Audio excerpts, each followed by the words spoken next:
Vamos lá, gente. Bom dia, meu nome é Glauco, eu sou da IBM, trabalho no time de integração e nos últimos anos eu tenho trabalhado... Todo mundo está me ouvindo bem? Minha voz parece de pato quando eu escuto, né? Mas vamos lá. Eu trabalho no time de integração e eu estou focado nos últimos 2 anos em blockchain, mas eu também conheço inteligência artificial, sou mestre em inteligência artificial e brinco com algumas outras coisas. Adoro eletrônica também. E a primeira apresentação que a Marcela fez foi bem adequada, porque o que eu vou falar agora tem tudo a ver com a introdução que ela fez ali. Tá? Bom, vamos lá. Antes, vamos fazer uma prévia, né? O que é blockchain? Marcela já falou várias coisas, mas, na essência, eu acho que o elemento que a gente consegue representar com melhor fidelidade ao que seria um blockchain é esse negocinho aqui. Alguém já viu isso aí? Ele tinha uma diferença, na verdade, em relação a bancos de dados relacionais, né? Você escriturava alguma coisa ali, e a menos que você passasse um branquinho, que também não era permitido por legislação, você não conseguiria apagar. Isso é muito diferente do que a gente tem em bancos de dados hoje em dia, porque num banco de dados você consegue apagar uma informação, sobrescrever com outro dado, e, na verdade, o que você teria de informação não estaria mais imutável como esse livro fiscal que vocês estão vendo aqui. Então, esse cara aqui, ele representa melhor o que seria um blockchain do que um banco de dados relacional, né? Os bancos de dados relacionais que a gente tem hoje em dia, né? Ele tem alguns problemas, lógico, né? Ele é feito de papel, a gente tem que escrever, se pegar fogo, desaparece. Ele tem uma série de outros problemas que o blockchain resolve e acrescenta em cima desse tipo de metáfora, né? É verdade, faz mais sentido ter um blockchain quanto mais participantes você tiver numa rede, mais segurança você vai ter numa rede blockchain. Por quê? Está aqui, ó. Quanto mais cadeados você tiver para abrir, são mais pessoas que estão sendo coniventes com a decisão. Marcelo deu o exemplo lá de pegar uma letra. Tal. Aquelas pessoas que abriram o cadeado estavam coniventes com a resposta da pessoa. Isso é um mecanismo que a gente chama de consenso, eu vou falar um pouquinho mais, ali mais para frente. Mas quanto mais empresas ou quanto mais entidades você estiver fazendo consenso, mais você terá garantias de que aquela informação pode estar mais precisa. Tá? Blockchain não é Bitcoin, Marcelo já falou isso. Na verdade, o Bitcoin foi construído a partir de um tipo específico de blockchain, que não é permissionado, né? Mas definitivamente o blockchain serve para outras coisas completamente diferentes do que uma moeda eletrônica. Tá? A gente vai mostrar, vou mostrar alguns exemplos de case que talvez se adequem a um modelo de governo, né? Quais são os casos de uso? Quais são alguns casos de uso? Eu acho que tem 3 casos de uso que são os principais, que são mecanismos de disputa, né? Imaginem se a gente tivesse blockchain desde o início do século, ou depois de Cristo, né? Depois de Cristo, DC. Provavelmente a gente não teria dúvidas sobre quem foi o inventor do avião, né? Nós não teríamos dúvidas sobre quem foi que inventou o cálculo, efetivamente, se foi Newton ou foi Leibniz. Nós não teríamos dúvidas sobre a invenção do telefone, mas isso acontece por quê? Porque, na verdade, há disputas. Uma pessoa, no caso do cálculo especificamente, eles foram inventados mais ou menos na mesma época na Alemanha e nos Estados Unidos, ou Inglaterra, e o cálculo apareceu de formas diferentes, mas a gente não consegue precisar exatamente quem foi o inventor do cálculo. Então, a gente diz que pode ter... O Newton e Leibniz foram as 2 pessoas que trabalharam no mecanismo de invenção do cálculo. Ou seja, disputa. qualquer tipo de disputa. Você compra um carro, logo depois chega uma outra pessoa, compra o carro de novo, o mesmo carro. De quem é o carro? Quem é o proprietário daquele carro? Provavelmente aquele que pagou em primeiro lugar, que deveria ser o seu dono. Então, assim, o blockchain resolve esse tipo de problema, problemas de disputa. Tá? Detecção de fraudes. Eu vou falar mais sobre detecção de fraudes na frente, porque eu acho que uma coisa que é importante sobre o blockchain, bastante importante, é que as pessoas têm aquela sensação de que o blockchain ele é extremamente seguro e ele garante a precisão da informação. Isso não é verdade. Tá? Isso não é verdade. Se você escrever um contrato ruim, esse contrato vai ser executado e você vai dar um financiamento de 10 milhões para uma pessoa que está devendo no banco. Entendeu? Bom, peraí, você acabou de quebrar todos os conceitos que eu tinha. Então, peraí, se eu não tenho garantia nenhuma, para que serve isso, então? Ele serve principalmente para uma coisa que é talvez mais importante, né?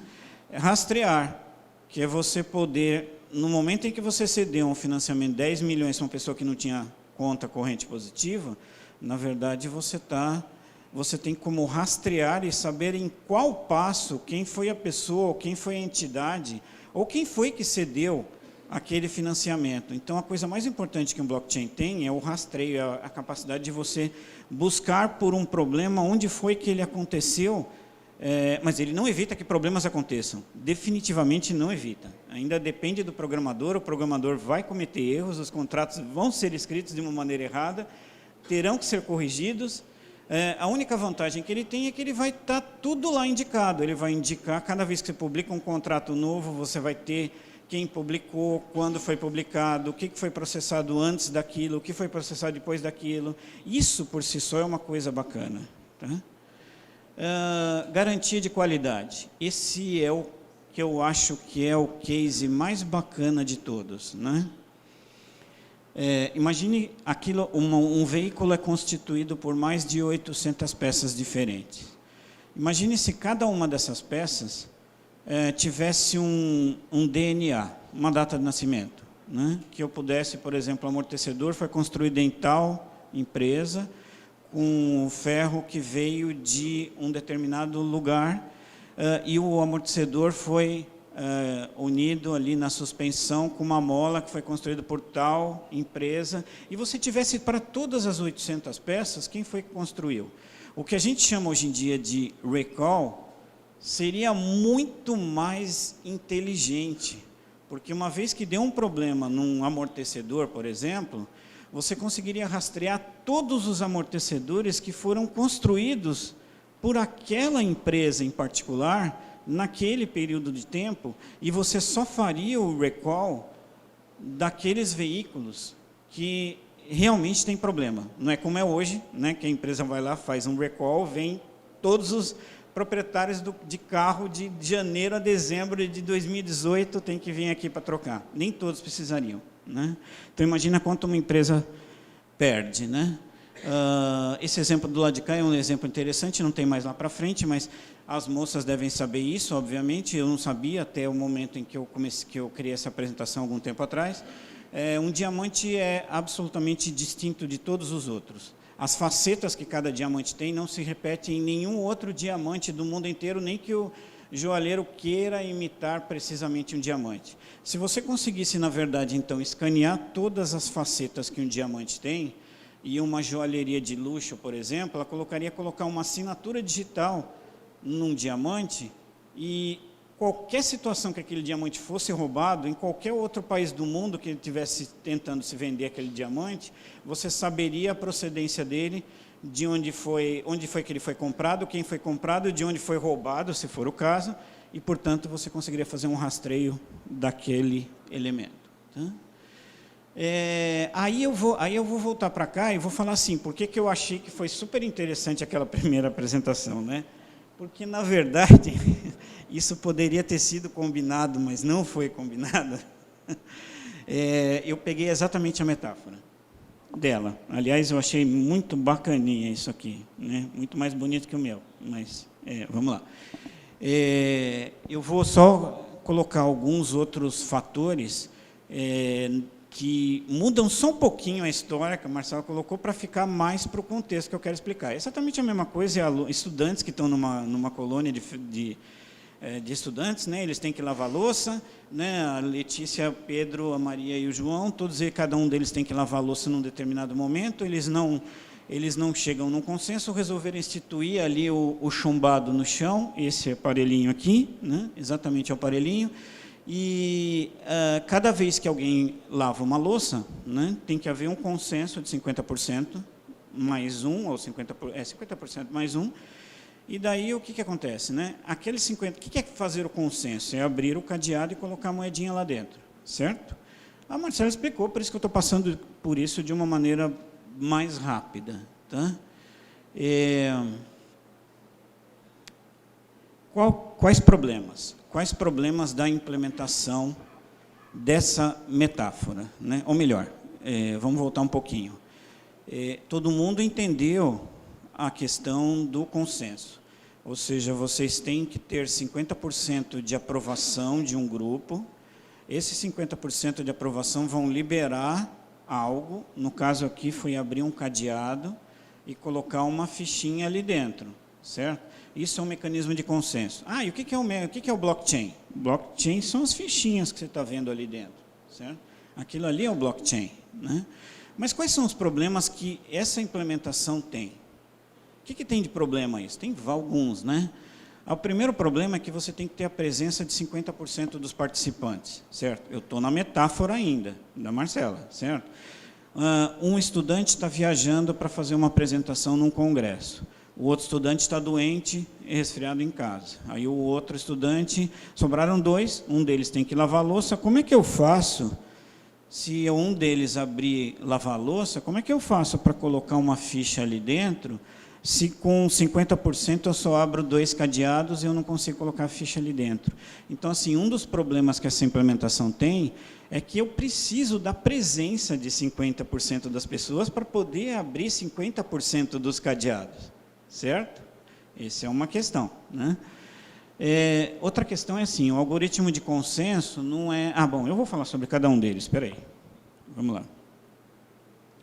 Não, acho que eu diminuí porque o tempo era curto.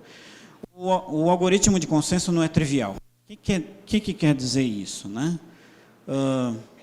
Vamos lá, a regra, o que eles estão tentando resolver? Qual é o problema que eles estão tentando resolver? Que uma pessoa só lave toda a louça toda semana e os outros fiquem lá de braços cruzados sem lavar a louça, certo? Então, o que seria um algoritmo aceitável? Cada semana, uma pessoa lava a louça. A Letícia lava, o Pedro lava, o João lava e a Maria lava. Perfeito? Esse seria um algoritmo decente. Mas vocês podem ver que as fichinhas que tem ali, tem 2 azuis, 3 azuis na sequência, 2 brancas, ou seja, não dá para ter um algoritmo que seja tão sequencial, né? Não dá para fazer uma coisa que seja numa sequência. A Letícia pode estar doente, o João está de férias, não vai lavar louça por um mês. Depois o João vai ter que compensar isso. Então, assim, o algoritmo de consenso não é algo trivial. O tubo é finito, certo? A gente, em algum momento, vai ter que tirar as fichas ali de dentro e jogar algumas fichas fora. Nós teremos um problema com o número de cadeados. Se a gente tiver 10 pessoas fazendo consenso, imaginem 10 cadeados num elemento desse tipo. Ele implementa, na verdade, assim, eu acho magnífica essa metáfora, porque ela mostra o que é exatamente o mecanismo de consenso, e uma criança consegue realmente entender o que significa consenso, mas o que a gente vai fazer é o seguinte, vamos levar isso para o mundo digital, né? Vamos tentar levar isso para o mundo digital. Se a gente tirar todos os cadeados daqui, e a gente colocar uma trava eletromagnética que pode ser acessada pela internet. Assim, sabe aquele negocinho quando você chega na sua casa que você aperta o celular e ele abre a tranca da porta e você entra sem precisar de uma chave? Você acessou a sua casa pela internet. Na verdade, você podia estar no seu emprego lá, apertando o botãozinho e abrir para a sua empregada que acabou de chegar em casa. Então, não precisa estar perto da porta para poder abrir aquilo ali, certo? Tem uma trava eletromagnética ali dentro que a gente vai substituir pelo mecanismo de cadeados que estão ali. Aí a gente vai ter um outro problema, né? O problema que a gente quer resolver aqui é o lavar louça, né? Eu quero que os estudantes lavem louça. Eu vou voltar de novo para aquela questão anterior. Se eu forçar a cada uma das pessoas que for fazer o consenso a verificarem se a louça foi lavada ou não foi lavada, eu forço a que a pessoa esteja presente no momento para verificar se aquela louça efetivamente foi lavada. Então, eu tenho que ter 50% das pessoas presentes. Dá para mudar isso? Se a gente colocar uma câmera, a gente consegue fazer o seguinte. Hoje, a inteligência artificial consegue... Desculpa.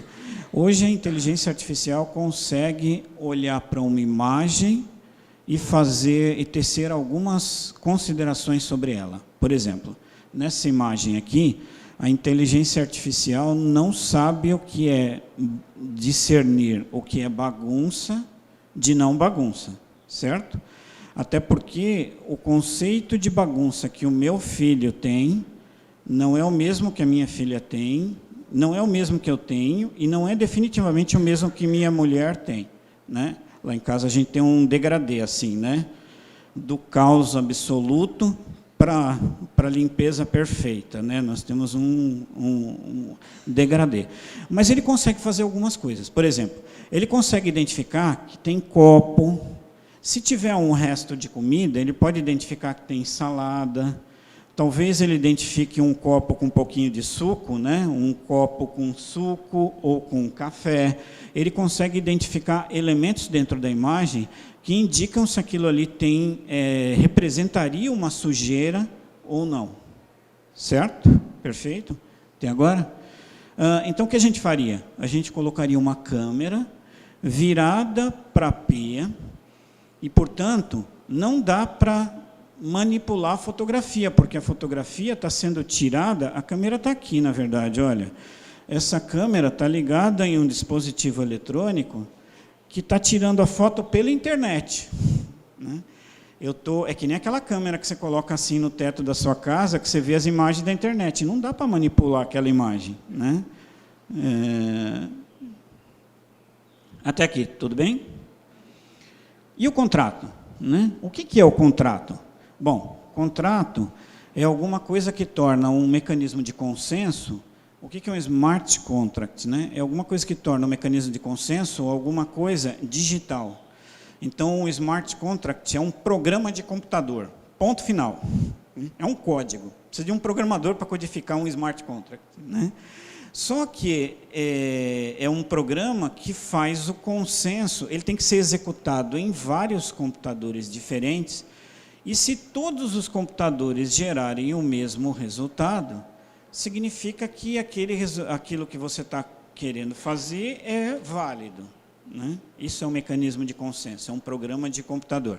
E como ele é um programa de computador, ele pode ter uma regra mais complexa, né? A regra que eu estipulei aqui foi a seguinte: cada pessoa não pode ficar mais do que 4 lavagens, 4 vezes sem lavar uma louça. Então, na 5ª vez que tiver que lavar uma louça, tem que ser aquela pessoa lá que ficou as 4 vezes sem lavar e acabou. É a regra que eu estipulei, todo mundo teve que ter um consenso, todos os 4 estudantes tiveram um consenso de que a regra era aquela ali, né? Esse é o nosso smart contract, e ele é programado, né? Como é que a gente pode montar isso, então? A gente tem a nossa trava eletromagnética, a gente tem uma câmera, eu coloquei um LED ali só para dar uma corzinha, porque provavelmente quem está lá no fundo não vai conseguir enxergar. Usei um conjunto de tecnologias que vão auxiliar, e eu acho que nesse momento, para essa apresentação, a gente não precisa ter tanto detalhe em relação ao que é isso, né? O fato é que cada um daqueles dispositivos eletrônicos vão se comunicar com uma camada, certo? Tem uma camada onde a câmera, a trava eletromagnética, o LED, todo mundo está gerando informação e mandando essa informação para um lugar central, que é aquele IoT, que eu representei como IoT ali. Tem um monte de outras coisinhas que vão facilitar o acesso, que são funções que vão permitir interagir com o dispositivo físico. Eu vou conseguir, por exemplo, abrir a trava eletromagnética, vou conseguir mandar tirar uma foto da câmera. E lá no finalzinho, eu tenho o Watson, né, que vai estar... não leiam como o Watson, se não quiserem, mas é um mecanismo qualquer de inteligência artificial que vai reconhecer a louça lavada, suja ou limpa, e vai interagir com o blockchain, que está aqui no final. Certo? Tá. O que a gente conseguiu descobrir até agora? Blockchain não é a solução. O blockchain é parte de uma solução.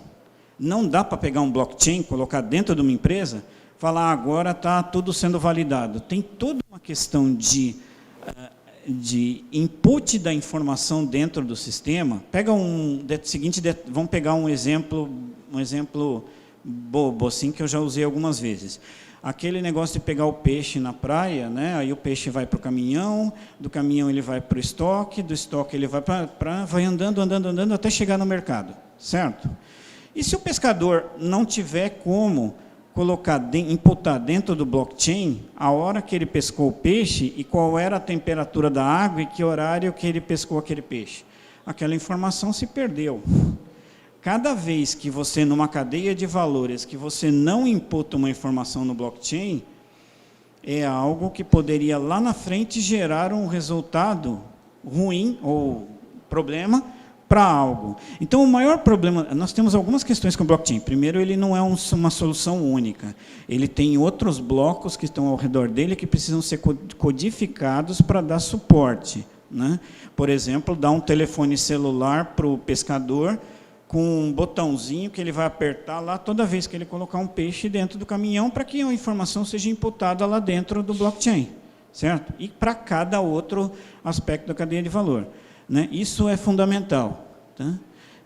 Imputar informações fidedignas e garantir que essas informações são precisas. O blockchain não consegue garantir essa informação. Bom, aí vem essa questão aí, né? Como é que a gente faz isso, né? Como que a gente converte esse dispositivo que a Marcela trouxe para alguma coisa digital, né? Se a gente tiver uma câmera que tira a fotografia da louça suja, essa fotografia é enviada para a internet. Um mecanismo de consenso é executado em cada uma das máquinas dos estudantes para identificar se aquela louça foi lavada ou não foi lavada. Se cada um dos mecanismos de inteligência artificial das máquinas identificarem que a louça foi lavada, eles mandam uma mensagem para o blockchain, gravam uma transação dentro do blockchain, essa trava eletromagnética é aberta e a ficha pode ser colocada lá dentro. Tá? Só um momentinho. Então, efeito demonstração, né? Estava aqui até agora.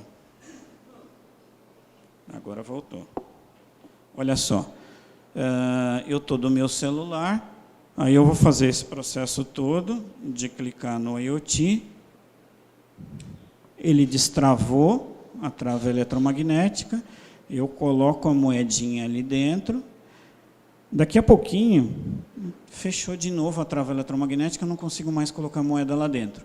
Aí, a história que eu sempre conto é a seguinte, né? Bom, já que tudo foi gravado no blockchain, a Maria, Letícia, o João e o Pedro não precisam mais de ficha, porque, na verdade, tudo que seria informação de ficha está sendo gravada digitalmente num sistema eletrônico. Aí, o que eles fizeram, então? Já que eles tinham criado todo o mecanismo, eles começaram a jogar moedas de verdade ali dentro. Quando eles enchiam o cofre, eles pegavam, juntavam aquelas moedas todas e cediam para uma instituição de caridade, já que não faz sentido mais o controle daquilo ali, né? Tranquilo, a metáfora, né?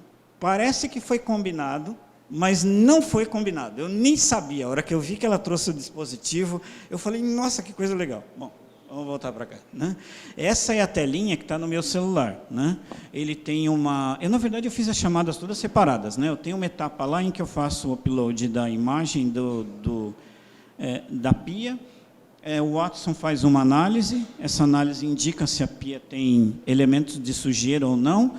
Eu aciono o blockchain, coloco um registro lá dentro, e aí eu aciono o IoT, que foi o que eu fiz aqui do meu celular, para abrir aquela trava e deixar que uma moedinha seja colocada lá dentro. Tá? Tá bom. E daí? O que tudo isso tem a ver com o resto do mundo? Né? Porque estudante em uma colônia de estudantes é uma coisa, mas o que isso tem a ver com gestão pública, governo e tudo mais? Né? Imaginem o seguinte cenário. Se a gente tiver uma quantidade de câmeras que consiga fazer captura em hotspots da cidade, talvez até drones, não sei, a gente conseguiria, por exemplo, identificar hotspots de maior incidência de assaltos. Daí a gente está pensando no seguinte cenário. Vamos lá, olha, vamos voltar para o que a gente viu antes. A gente viu que tinha uma inteligência artificial. A inteligência artificial, de alguma maneira, validou alguma entidade física, que foi a PIA, a validou, assinou o contrato e mandou para o blockchain. Então, a inteligência artificial fez o papel de smart contract. O blockchain fez o papel de garantir a gravação daquela informação lá dentro. Nós estamos falando a mesma coisa. Você pode ter uma inteligência artificial que identifica as fotos, talvez ele possa identificar um movimento suspeito, isso é possível de ser feito hoje, um movimento suspeito, talvez uma pessoa encostando em outra, apontando um dispositivo que se parece com uma arma, alguma coisa do tipo. Ele pode identificar que aquilo é uma sequência de assalto e ele poderia começar a blocar, a indicar quais são os locais de maior incidência. Eu posso identificar veículos que foram abandonados na rua. Isso poderia entrar para um blockchain também, né? E aí fica mais fácil da polícia encontrar, né? Talvez combate a tráfico de drogas, com drones voando sobre as favelas, identificando onde estão os hotspots de informação. A corrupção. Corrupção.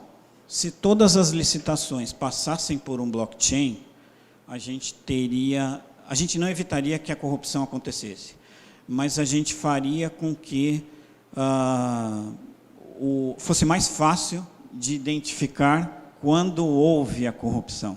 Ela não vai evitar que a corrupção aconteça, mas ela vai apontar quem foi o responsável, porque todo mundo vai estar imputando a sua responsabilidade dentro do blockchain. Esse segundo é muito legal, né? Você poderia usar a inteligência artificial para identificar, com base em obras anteriores, qual é a especialidade de cada uma das empresas. Tem empresas que são mais especializadas em construção, tem outras que são mais especializadas em demolição. Se você consegue mapear qual é a especialidade de cada uma das empresas, você consegue, no momento de uma licitação pública, guiar e, não diria favorecer, mas direcionar para aquela empresa que tenha maior expertise naquela área de atuação. E não é uma expertise porque alguém falou, é uma expertise baseada na história anterior da empresa, de outras coisas que a empresa fez, certo? Isso seria uma coisa bacana. Na área da saúde, direcionamento de consultas, né, para hospitais apropriados. Aí a gente vai naquele cenário assim, né? Nem todo hospital tem uma máquina de fazer tomografia, só alguns têm a máquina. Então, nem todo mundo precisa de uma tomografia. Então, você conseguiria, com um mapeamento mais inteligente das consultas, guiar a pessoa para o local correto e até mesmo fazer alguma coisa do tipo, com base no histórico de doença anterior dele, você poder predizer se ele precisa ou não de uma tomografia, no caso específico ali, né? Isso é fantástico, né? Isso é o que eu adoraria. Isso é o que eu adoraria, inclusive na iniciativa privada, né? Eu gostaria que os meus exames todos que eu fiz no Fleury a hora que eu fosse no Delboni, a hora que eu fosse para um hospital qualquer, que ele acessasse todos os meus exames, não interessa em que lugar eu fiz, né? Que eu tivesse um único local onde registrasse os exames que o Glauco fez, né? Nós não temos isso hoje, tá? E ele ajudaria magnificamente bem o mecanismo de cidades inteligentes que já tem hoje no Rio de Janeiro. Ele aprimoraria o mecanismo das cidades inteligentes, colocando outros fatores que hoje ele não tem. Você consegue, por exemplo, fazer uma alocação otimizada dos recursos, colocar ambulâncias e policiais próximos. Eu não consigo enxergar aquele numerinho lá, não, mas eu estou achando que é algum... 2 minutos, é isso? Tá. Ela colocou em Arial 5, gente. Ó, desculpa, mas Arial 5 não dá, tem que ser Arial 25. Ó, bom, fazer uma alocação otimizada de recursos. Eu consigo colocar, por exemplo, seria melhor que eu colocasse ambulâncias na Zona Sul, na Zona Norte, ou em tal lugar, porque lá tem mais incidências de infarto. Você conseguiria fazer uma logística, uma inteligência que auxiliasse as cidades inteligentes a fazer isso. Então, na verdade, gente, controle financeiro de gastos também seria uma coisa. Resumindo, a inteligência artificial permite que você faça análises que vão além de uma assinatura de contrato. Ele vai além do livro caixa que a gente mostrou no primeiro slide, certo? Ela deixa você fazer análises que um ser humano normalmente faria. Essa análise pode ser imputada para dentro de um blockchain e o blockchain faria o papel de gravar aquela informação para um uso posterior. E o IoT é qualquer tipo de dispositivo que você tiver para apoiar esse processo. Uma câmera, o destravamento de uma porta, uma urna eletrônica, né? A urna eletrônica poderia fantasticamente ser feita por blockchain, né? A gente teria uma votação muito mais segura com uma urna eletrônica com blockchain do que a gente tem numa urna desse tipo aqui, né? Das que a gente tem hoje, que são descentralizadas e isoladas, certo?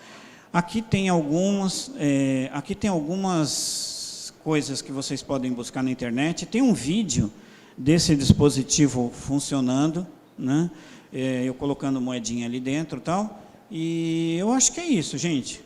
Eu agradeço a oportunidade de estar aqui e eu vou ficar por aí, assim, se vocês quiserem fazer outras perguntas, tal. Não tenho certeza se eu vou conseguir ligar ele de novo depois que eu desligar aqui, mas veremos, né? Obrigado, gente. É isso.